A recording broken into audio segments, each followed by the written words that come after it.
तो भाई देखो, मैं जानता हूं कि ये जो पिछले एक दो दिन रहे हैं ये बहुत ही ज्यादा मनहूस रहे हैं। ऋषभ पंत के एक्सीडेंट की खबर ने सबको पूरे तरीके से हिला के रख दिया है, लेकिन आज की वीडियो में ऋषभ पंत को लेके ही आपको एक बहुत बड़ी खुशखबरी देने वाला हूं, जिसे सुन के आपके दिल को भी बहुत ज्यादा राहत मिलेगी। उसके अलावा वीडियो में आपको एक और खुशखबरी मिलने वाली है कि कैसे आप चुटकियों में आईफोन 14 जीत सकते हैं और उसी के साथ साथ दुबई और बाली जैसी जगहों की फ्री ट्रिप जीत सकते हैं। तो वीडियो में बने रहिएगा, ठीक है। लेकिन सबसे पहले जहां हम बात कर रहे हैं ऋषभ पंत की, और ऋषभ पंत को लेके जो खुशखबरी सामने आ रही है, अब जैसा कि आपको पता होगा कि जब से ऋषभ पंत का एक्सीडेंट हुआ है उसके बाद से ये प्रिडिक्ट किया जा रहा था, ये कयास लगाई जा रही थी कि ऋषभ पंत शायद आने वाले 2-3 साल तक हमें क्रिकेट में ना दिखें, शायद वो वर्ल्ड कप में ना दिखें, आईपीएल में तो दिखेंगे वैसे भी नहीं, और साथ ही साथ ऐसा भी हो सकता है कि वर्ल्ड टेस्ट चैंपियनशिप में भी ऋषभ पंत हमें खेलते हुए ना दिखें। तो इससे एक बहुत भारी नुकसान इंडियन क्रिकेट को पहुंच सकता था। लेकिन एक अच्छी खबर जैसा मैंने कहा कि ये आई है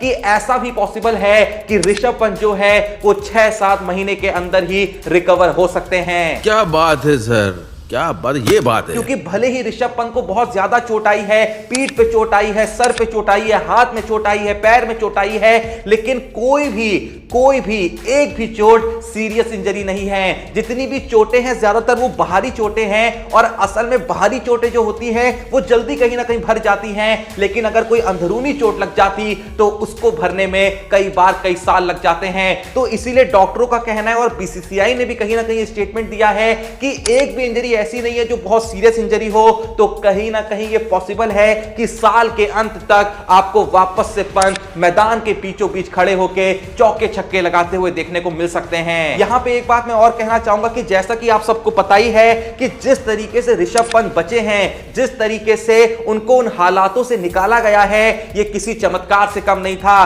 तो सभी लोग जो है वो शुक्रिया अदा कर रहे हैं भगवान को कि भैया भगवान ने जैसे तैसे उनको बचा लिया, और करना भी चाहिए। लेकिन सबसे बड़ा यहां पे शुक्रिया अदा करना चाहिए उन बस ड्राइवर को और कंडक्टर को जो वहां पे मौजूद थे, जिन्होंने असल में कहा कि हम इसको बचाएंगे। और उससे बड़ी बात पता है क्या है, आप सबने ये सुन लिया होगा, बहुत सारे न्यूज चैनल में बता दिया गया है, बहुत सारे सोशल मीडिया पे ये चीज वायरल हो गई है कि असल में जिस बस ड्राइवर ने बचाया ऋषभ पंत को, वो जानता भी नहीं था कि ऋषभ पंत कौन है। जब ऋषभ पंत ने बताया कि मैं ऋषभ पंत हूं, तो उसने कहा कि भाई कौन ऋषभ पंत, भाई मैं तो क्रिकेट वगैरह देखता ही नहीं, उसने बाद में बताया। तो ये सोचो कि उसने ऋषभ पंत को बचाया है सबसे पहले तो बिना ये जाने कि ये कोई बड़ा आदमी है, उसने उसको बचाया है इंसानियत के नाते। जनरली उसने बचाया कि कोई भी होता भाई तो मेरा रिएक्शन तो यही होता। तो भगवान से भी बड़ा शुक्रिया अदा जिसको करना चाहिए, सबसे पहले जैसा मैंने कहा सुशील कुमार हो गए, और उनके साथ जो बस कंडक्टर थे उनको थैंक्स कहना चाहिए कि उन्होंने ऋषभ पंत को इस मुश्किल से निकाला है। और ऋषभ पंत की बात छोड़िए, उनको इसलिए भी थैंक्स कहना चाहिए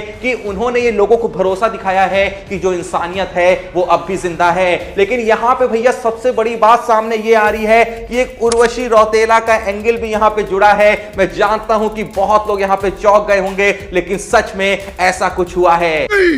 मैं नहीं मानता। पर वो देखने से पहले जैसा कि आपको पता ही होगा कि 3 तारीख से शुरू होने वाली है इंडिया और श्रीलंका के बीच T20 सीरीज, और जैसा कि आपको ये भी पता होगा कि बिग बैश लीग चल रही है, बहुत सारे मैचेस चल रहे हैं। तो किस चीज का वेट कर रहे हो भाई? बल्लेबाजी में प्रेडिक्टर फीचर ऑन है। अगर आप बहुत ज्यादा क्रिकेट नहीं भी देख रहे हो ना, तो भी खूब सारा पैसा कमा सकते हो, तुम्हारा भाई कमा रहा है यार। क्योंकि बल्लेबाजी ऐप का जो प्रेडिक्टर फीचर है, वहां पे क्वेश्चन क्या होते हैं, क्या एक्स टीम वाई टीम से जीतेगी, यस या नो। अगर आपने यस कर दिया, टीम जीत गई, आप जीत गए पैसे, बस इतना ही आसान है। इसके अलावा क्या क्वेश्चन होते हैं कि एक्स टीम है भैया ये 6 ओवर में इतने रन स्कोर करेगी, आपने कहा कि हां भाई करेगी, या फिर कहा कि नहीं करेगी। अगर कर गई, आपने यस करा, तो फिर से आप जीत गए पैसे। सच में भाई इतना ही आसान है। और सबसे कमाल की बात यह है कि इसके लीडर बोर्ड में जो टॉप 3 विनर्स होंगे ना, उनको दुबई और बाली की फ्री ट्रिप मिलेगी भाई, फुल्ली स्पॉन्सर्ड बाय बल्लेबाजी। बाकी फैंटेसी क्रिकेट खेलने में इंटरेस्ट है तो भी यही ऐप काम आने वाला है भाई, क्योंकि यहां पे जो ग्रैंड लीग होती है उसमें जब आप खेलते हो तो आपको हर महीने गारंटीड रिवॉर्ड्स मिलते ही मिलते हैं, जो किसी ऐप में नहीं होता है।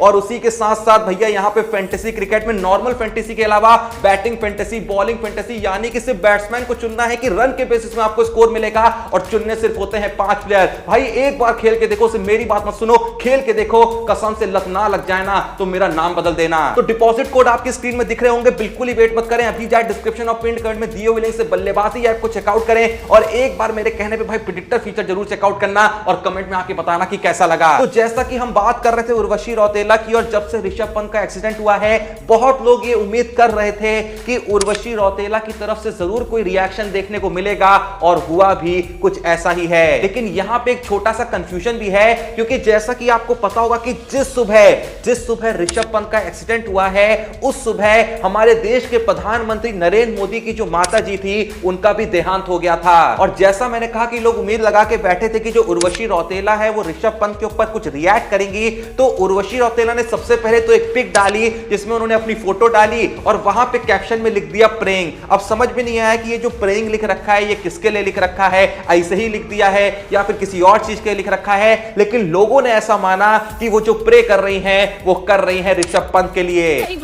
उसके बाद उर्वशी रौतेला की तरफ से एक ट्वीट भी देखने को मिलता है जिसमें उर्वशी रौतेला थोड़े और ज्यादा शब्दों का इस्तेमाल करते हुए लिखती हैं कि I pray for you and your family wellbeing, यानी कि मैं आपके लिए और आपके परिवार की खुशियों के लिए या फिर उनकी सुरक्षा के लिए भगवान से प्रार्थना करती हूं। सबसे अजीब बात यह है कि उर्वशी रौतेला ने जो इंस्टा पोस्ट डाली उसी के साथ जो ट्वीट डाला, उन दोनों ही चीजों में कहीं पे भी ऋषभ पंत का नाम मेंशन नहीं था। तो लोग ये चीज में कंफ्यूज हो रहे थे कि इन्होंने जो ये लिखा है कि मैं आपके और आपके परिवार की खुशियों के लिए या सुरक्षा के लिए प्रार्थना कर रही हूं, ये नरेंद्र मोदी जी के लिए लिख रखा है या फिर ऋषभ पंत के लिए लिख रखा है। लेकिन लोगों ने कहीं ना कहीं अपने आप को मना लिया कि ये जो लिखा है वो ऋषभ पंत के लिए ही लिखा होगा। बात तो सही है। अब यहां पे मैं आपको एक और बहुत ही कमाल की बात बताना चाहता हूं। जैसा कि आपको पता होगा कि जब से ये एक्सीडेंट हुआ है तो चाहे इंडिया में कह लें या इंडिया के बाहर से कह लें, बहुत लोग हैं जो ऋषभ पंत को गेट वेल सून कह रहे हैं कि भैया जल्दी ठीक हो जाओ, जल्दी वापस मैदान में लौटो। लेकिन क्या आप जानते हैं कि अगर हम भारतीय क्रिकेटरों को छोड़ दें तो इंडिया के बाहर से वो दो कौन से क्रिकेटर थे जिन्होंने इस पे सबसे पहले रिएक्ट किया था, जिन्होंने सबसे पहले लिखा था कि ऋषभ पंत तुम जल्दी ठीक हो और वापस मैदान में लौटो? तो वो दो नाम थे, सबसे पहला तो था जॉनी बेस्टो और दूसरे थे मोहम्मद नबी। जॉनी बेस्टो को आप जानते ही होंगे भैया, इंग्लैंड के बहुत ही धाकड़ बैट्समैन है, टेस्ट में तो बवाली काट रखे हैं बीच में। और साथ ही साथ दूसरा नाम भी आप जानते ही होंगे कि भैया अफगानिस्तान के अभी कप्तान बने हुए थे जब एशिया कप चल रहा था, चाहे वर्ल्ड कप कह लें। तो बहुत ही हम धन्यवाद देना चाहेंगे इन दोनों ही लोगों को कि इन्होंने इतने जल्दी इस पर रिएक्ट करा और अपनी भावनाओं को प्रकट किया। इवन जॉनी बेस्टो ने जो ट्वीट डाला वो तो बहुत ही कमाल का, उन्होंने लिखा कि जब भी मैं कुछ ऐसा सुनता हूं कि किसी का एक्सीडेंट हो गया है तो सच में मेरा जो दिल है पूरा दहक जाता है। तो लगता है कि मतलब कुछ जॉनी बेस्टो के साथ ऐसा उनका खुद का कोई पर्सनल इशू रहा है जिसपे वो ऐसे रिएक्ट कर रहे हैं। तो जैसा मैंने कहा कि अच्छा लगा कि इन दोनों ने इतनी जल्दबाजी दिखाई और इस चीज पर रिएक्ट करा। सही बात है। लेकिन उससे भी कमाल की बात यह है कि जैसा कि मैंने कहा कि हम लोग भगवान को शुक्रिया अदा कर रहे हैं कि थैंक्स तुमने ऋषभ पंत को बचा लिया, लेकिन असल में हमें बस ड्राइवर और कंडक्टर को शुक्रिया अदा करना चाहिए। तो जहां ये क्रिकेटर्स हो गए, इंडिया के क्रिकेटर्स कह लें या दुनिया भर के जो सेलिब्रिटी हो गए, इंडिया के सेलिब्रिटी हो गए, जो सारे ऋषभ पंत के लिए दुआएं लिख रहे थे, प्रार्थनाएं लिख रहे थे, गेट वेल सून लिख रहे थे, इसमें से कोई भी नहीं था जिसने 1% भी उस ड्राइवर को या फिर उस कंडक्टर को थैंक्स करा। सिर्फ एक ही क्रिकेटर था जिसने इस पे बात करी और वो थे वीवीएस लक्ष्मण। उन्होंने बहुत ही बड़ा यहां पे ट्वीट डाला सुशील जी के लिए, उनकी फोटो भी डाली साथ में कि आपके जैसे लोगों की देश को जरूरत है और आप हम लोगों के लिए इंस्पिरेशन हैं। इसके अलावा सुनने में आया है कि जो उत्तराखंड की सरकार है वो उन लोगों को सम्मान दे रही है, उन लोगों का सम्मान होना है जहां उनको अवार्ड वगैरह रिवॉर्ड वगैरह दिया जाएगा, जो कि होना ही चाहिए क्योंकि सच में उन्होंने बहुत बड़ा काम किया है। और उससे भी बड़ी बात यह है कि उन्होंने इतना बड़ा काम कर दिया और उनको लग भी नहीं रहा है कि उन्होंने कोई बड़ा काम किया है, और इसी को कहते हैं महानता भाई। ये बड़ी अच्छी बात कही है। खैर जो भी ये वीडियो देख रहा है, आप लोग का उस ड्राइवर और उस कंडक्टर के बारे में क्या कहना है, प्लीज दो शब्द जो भी ये वीडियो देख रहा है उनके बारे में कमेंट में जरूर लिखिएगा। वीडियो पसंद आई तो वीडियो को एक लाइक जरूर दीजिएगा। डिस्क्रिप्शन और पिन कमेंट में लिंक मौजूद है बल्लेबाजी ऐप का। भाई 3 तारीख से T20 सीरीज शुरू होने वाली है, बिग बैश लीग चल रही है, तो बिल्कुल ही वेट मत करो भाई, बिल्कुल ही वेट मत करो। एक बार जाके प्रेडिक्टर फीचर चेकआउट करो और फैंटेसी में बैटिंग और बॉलिंग वाला जो फीचर है ना भाई, 5 प्लेयर को चुन के खेलने वाला, कसम से एक बार खेल लोगे ना फिर पीछे नहीं हट पाओगे। तो एक बार जरूर चेकआउट करना और चैनल को सब्सक्राइब नहीं करा तो प्लीज जो भी वीडियो देख रहा है चैनल को सब्सक्राइब करना। बाकी मिलते हैं नेक्स्ट वीडियो में, तब तक के लिए जय हिंद, धन्यवाद।